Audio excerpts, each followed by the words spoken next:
Patna PFI के terror module की जांच के दौरान कई अहम और हैरान करने वाले खुलासे होते जा रहे हैं। गिरफ्तार आरोपियों से एसआईटी को कई ऐसी जानकारी मिली जो पीएफआई के नापाक मंसूबों की गवाही दे रही है।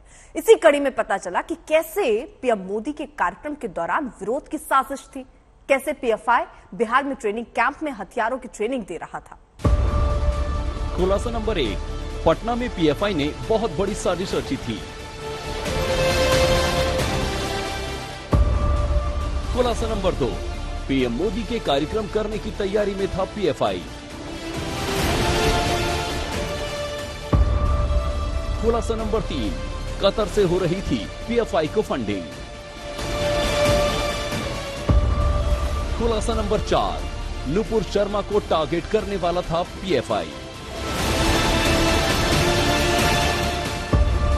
खुलासा नंबर 5, तमिलनाडु केरल से पीएफआई मेंबर बिहार आकर दे रहे थे 1 मिनट में हत्या की ट्रेनिंग। एक एक खुलासे ऐसे कि कोई भी पीएफआई की साजिशों का अंदाजा नहीं लगा सकता। हर साजिश बहुत बड़ी थी तो पीएफआई की तैयारी भी उतनी ही बड़ी हो रही थी। लेकिन पटना पुलिस को मिले सुराग के बाद एक झटके में पीएफआई की साजिशों का पुलिंदा सामने आ गया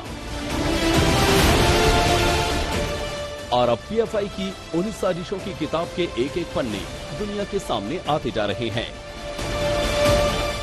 पीएफआई पर जो नए खुलासे हुए हैं वो सब कुछ गिरफ्तार आरोपियों अतर परवेज और अरमान मलिक के हवाले से हुए हैं। दोनों को एसआईटी ने रिमांड पर लिया और पूछताछ की तो पीएफआई के आतंकी मंसूबों का राज फाश होते देर नहीं लगी। अरमान और अतहर के साथ हम लोगों ने 48 आवर पुलिस रिमांड पर उसने पहले जो बातें बताई थी और उसके घर से जो एविडेंसेस मिले थे, मटेरियल एविडेंस थे हमारे पास, टेक्निकल एविडेंस थे, उसके मोबाइल में थे और उसके फेसबुक लिंक्स पे, ऑडियो में, वीडियो फाइल्स में बहुत सारे फैक्ट्स थे जिस फैक्ट्स को हम लोगों ने वेरीफाई किया है और उसने जो बताया है उससे जो उसके अगेंस्ट में या उसके ग्रुप के अगेंस्ट में या उसके एक्टिविटीज़ के अगेंस्ट में जो एफआईआर दर्ज था वो और पुख्ता हुआ है, मजबूत हुआ है। पटना पुलिस की माने तो उन्हें जांच के दौरान गिरफ्तार आरोपियों के मोबाइल से, फेसबुक अकाउंट से और तलाशी के दौरान कई ऐसे साक्ष्य मिले हैं जो पीएफआई की साजिशों की पुष्टि करते हैं। वहीं दूसरी ओर पुलिस इस साजिश में शामिल लोगों तक पहुंचने के लिए लगातार छापेमारी में जुटी है। तो अब आप उन साजिशों की डिटेल भी जान लीजिए। 12 जुलाई को पटना में पीएम मोदी के कार्यक्रम के दौरान उग्र प्रदर्शन की तैयारी में था। मुद्दा नुपुर शर्मा का विवादित बयान था। सामने तो ये भी आ रहा है कि प्रदर्शन से भी बड़ा कुछ करने की तैयारी में था पीएफआई, लेकिन उससे एक दिन पहले ही फुलवारी शरीफ में छापेमारी के बाद सारी साजिश धरी की धरी रह गई। पीएफआई की दूसरी बड़ी साजिश हत्या से जुड़ी हुई है। आतंकी मंसूबे को पूरा करने के लिए तमिलनाडु और केरल से पीएफआई के मेंबर बिहार पहुंच रहे थे और वो हत्या की ट्रेनिंग दे रहे थे। जी हाँ, यकीन से परे है, पीएफआई बिहार के अलग अलग जिलों में हत्या का क्रैश कोर्स कराने में जुटा था। खुलासे के मुताबिक पीएफआई की उस ट्रेनिंग में बताया जा रहा था कि कैसे चाकू मारा जाएगा तो जल्द जान जाएगी। पुलिस को पीएफआई के ट्रेनिंग पैटर्न का पता चला है। पीएफआई के ट्रेनर बताते थे कि शरीर के किस नस को चाकू से काटने पर व्यक्ति 1 मिनट में मर जाता है और किस पर वार करने से 2 मिनट में मौत हो जाती है। ट्रेनिंग कैंप्स तो हुई हैं, ट्रेनिंग कैंप्स हुई हैं और भी बहुत सारे ट्रेनिंग कैंप्स का हम लोगों ने पता चला है। हम लोग उसकी जीरोइंग कर रहे हैं। उसमें जो पार्टिसिपेंट्स हैं उस पार्टिसिपेंट्स को भी हम लोग वेरीफाई कर रहे हैं और बहुत जल्दी हम लोग उन तक पहुंचेंगे। फंडिंग्स के बारे में और हमें आगे सोर्सेज मिले हैं, उसको हम लोगों ने वेरीफाई भी किया है, अगर तक वेरीफाई भी किया है और हम लोग जिस रास्ते पे थे वो रास्ता और मजबूत हुआ है और पुख्ता हुआ है। बैंक में हमारी टीम्स काम कर रही है, स्पेशल इन्वेस्टिगेशन टीम बैंक्स में अलग फाइनेंशियल ट्रेल के लिए काम कर रही है। जांच में ये भी पता चला है कि फरार आरोपियों में से एक रियाज आलम पीएफआई का एक्टिव सदस्य है। वो पूर्वी चंपारण के चकिया का रहने वाला है। रियाज ने कतर की यात्रा भी की थी। 11 जुलाई को पटना के फुलवारी शरीफ में छापेमारी के दौरान जो कागजात मिले थे उससे साफ हो गया था कि पीएफआई का नापाक मंसूबा क्या है। उसमें 2047 तक भारत को इस्लामिक देश बनाने का जिक्र था। फंडिंग के बारे में डिटेल थी। बिहार के 19 जिलों में ये खतरनाक ट्रेनिंग दी जा रही थी, लेकिन अब पीएफआई की साजिशों के खुलासे के बाद कई जांच एजेंसियां एक साथ तफ्तीश में जुट गई हैं।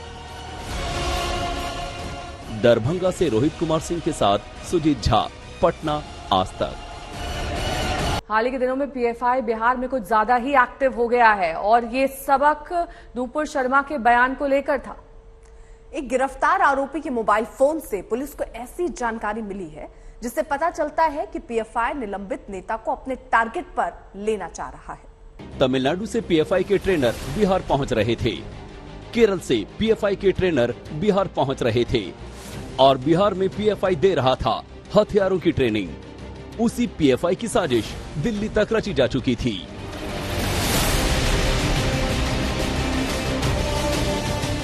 पटना पुलिस ने पीएफआई की दिल्ली वाली साजिश का खुलासा किया। बताया कि कैसे पीएफआई ने नूपुर शर्मा के खिलाफ अपनी साजिश रची।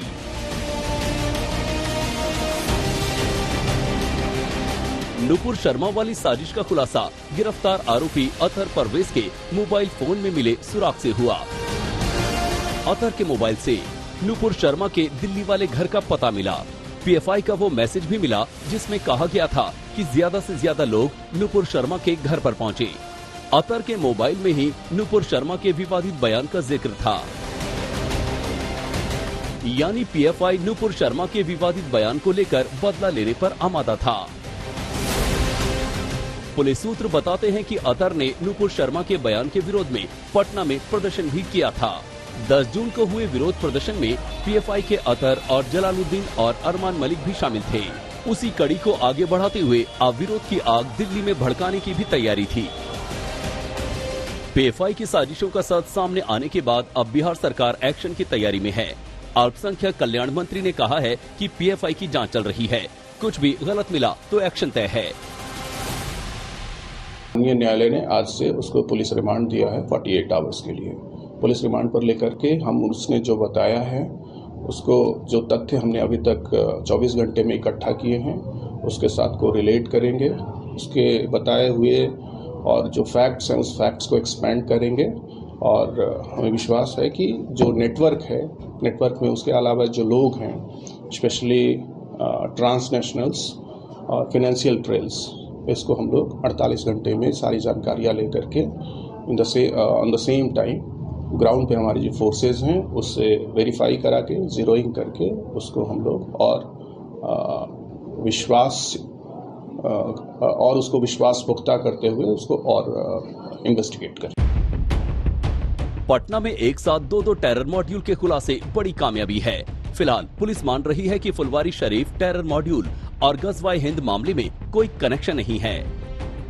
हालांकि बिहार और देश के अन्य हिस्सों में पीएफआई की बड़ी गतिविधियों के बाद इस पर बैन लगाने की मांग जोर पकड़ने लगी है।